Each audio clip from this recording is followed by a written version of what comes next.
leading the way with important local coverage. You're watching WISN 12 News this morning. Breaking news here at 5:30, flooded streets across Milwaukee. Take a look at your screen. This is a live picture from Fond du Lac and Locust on Milwaukee's north side. You can see the road here covered in water and several vehicles stranded. At one point, the water waist high and water very slow to recede there in that area. Flooded roads a common sight across our region. This is viewer video of flooding on University Drive in Waukesha.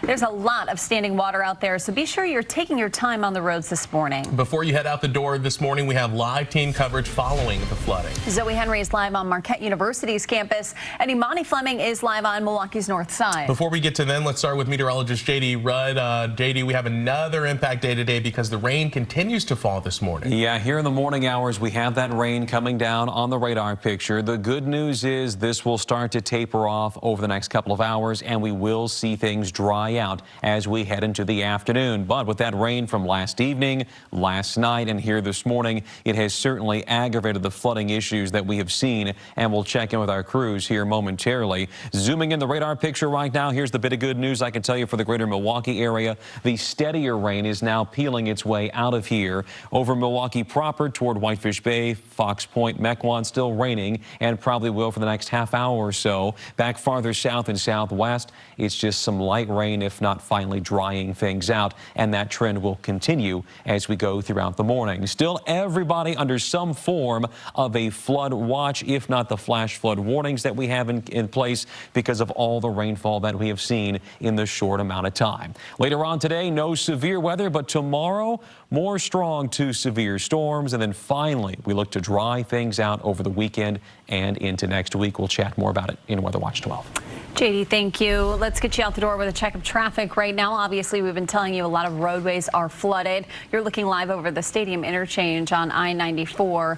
No flooding to report in this area right now, but you can see the rain still coming down and the roadway is wet. I want to remind you the exit to Kilbourne Avenue from I-43 North near downtown Milwaukee is closed because of repairs, so you will have to find another route if you take that in the morning. Drive times are green, but definitely take it slow this morning considering all of the water on the road.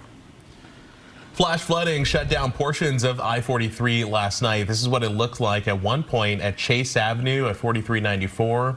That area of roadway is back open this morning. On the ground, we did see several vehicles submerged. This is near Greenfield and Comstock Avenues on Milwaukee's south side. Trash cans also flowing in those flooded streets. Meantime, in Bayview, several drivers stuck in water at Bay Street and Lincoln Avenue right near the dog park there. It wasn't even that deep, but it was deep enough to the point where it basically flooded my engine. Then eventually when I was sitting there for a second, saw other people walking through in the water, their cars underwater. Then I saw the people in front of me and I was like, dang, it's happened to everybody. We also talked to a couple more gentlemen who told us they had to wait for hours for a tow truck to pick up their cars. 12 News' Imani Fleming picks up our live team coverage now on Milwaukee's north side. She's at Fond du Lac Avenue and Locust Street. Imani, road conditions there still terrible. The water very high. Mallory, these conditions are absolutely treacherous. In the last half an hour since we were with you, we've seen car after car trying to get through this intersection to come past this area here. Clearly, we're seeing cars that have been stuck there for hours. Our crew here last night seeing some of these same exact cars. We can see the hatchback open and one off in the distance there. Likely someone was stuck, couldn't get the door open, and had to climb out from the back. I want to point out that we are seeing some tow trucks. We did see a Milwaukee police officer cruiser on the other side, but on this section of the intersection where we are, we have not seen a police officer signaling to people to not come through here. So we've gone ahead and put up some orange cones on the corner here, even with some strobe lights on from our live truck. You can see cars are taking the signal from us, making sure to turn around, letting them know they cannot walk past through, or they cannot drive through here rather. But again, we're seeing cars on the other side of the intersection doing the same, taking a quick look and turning around.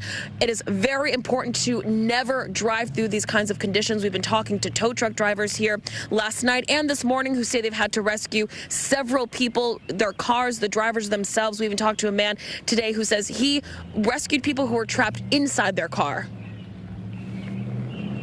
A lady called us. Her son was on top of the roof. I had one of my guys come through here, pick up her son, and we rescued her car and a few other people cars that was out here. Yeah, how many cars all day today? About like 10 of them out here. Since about what time? About 10 o'clock. And all these people tried to drive through the intersection? Yes. We still had people coming down here while we was trying to rescue these people, still trying to come through here, still trying to go through the water and get stuck.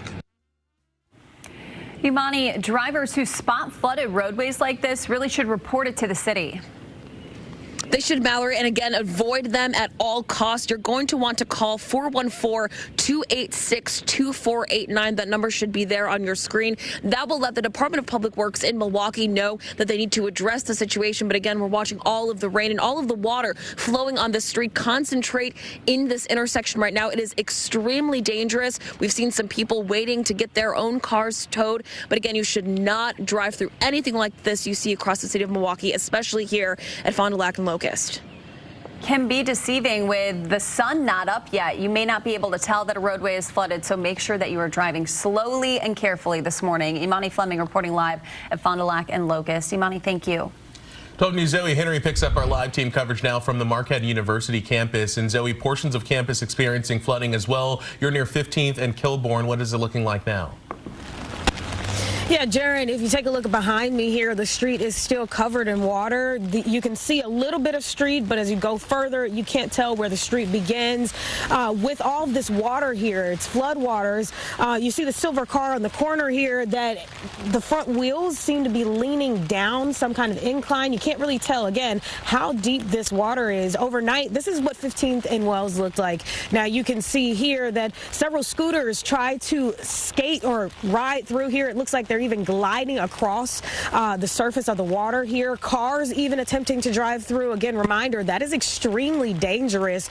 Do not do that, especially you don't know what's underneath this surface. But I did speak with a student on his way to class or his clinical this morning discussing, coming to check out his car.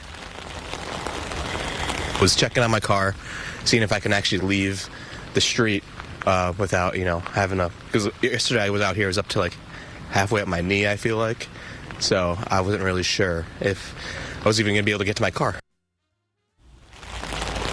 As Imani and Mallory both have said it this morning, again, a reminder that driving through, walking through any standing water, especially during flooding, is extremely dangerous. You don't know what's underneath. There could be debris. It could be deeper than you think. Don't trust your sight, especially with it being this dark out right now. Avoid walking through any standing water or driving through it, that is. All right, Zoe Henry reporting live from 15th and Kilbourne near the Marquette University campus. Zoe, thank you. It's really important that you have a way to get weather alerts anytime on the go. To do that, make sure you have the 12 News app downloaded. It's free from your phone or tablet's app store. From there, you can turn on alerts and customize them for your neighborhood.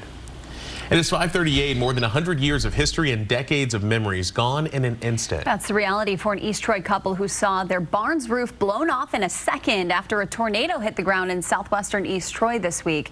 12 News' TJ Dysart on the tough road ahead.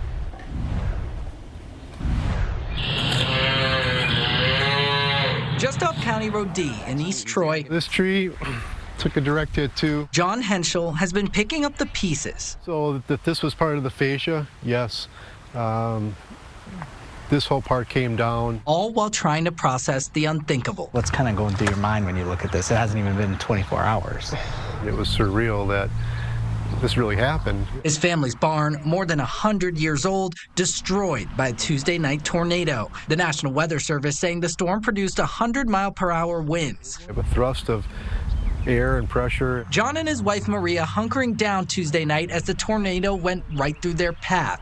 Their house still standing, but the barn gone. John says the tornado impact lasted 15, maybe 20 seconds. Him and his family with no time to react, only looking outside afterwards, getting their first glimpse of the barn completely unrecognizable. Well, there was a lot of, things up and coming that we had a lot of hopes. Hopes of a 25-year anniversary celebration for John and his wife.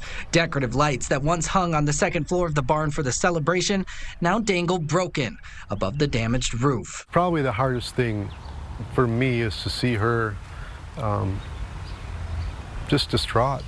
She was putting in so much work, time and effort and energy into making something special. For John, tough days lie ahead, but he's grateful he still has his home and his family. Yes, the barn's down. Yes, the property's damaged, but we were okay. The house is okay. The kids are okay. Everyone's okay. In East Troy, TJ Dysart, WISN 12 News.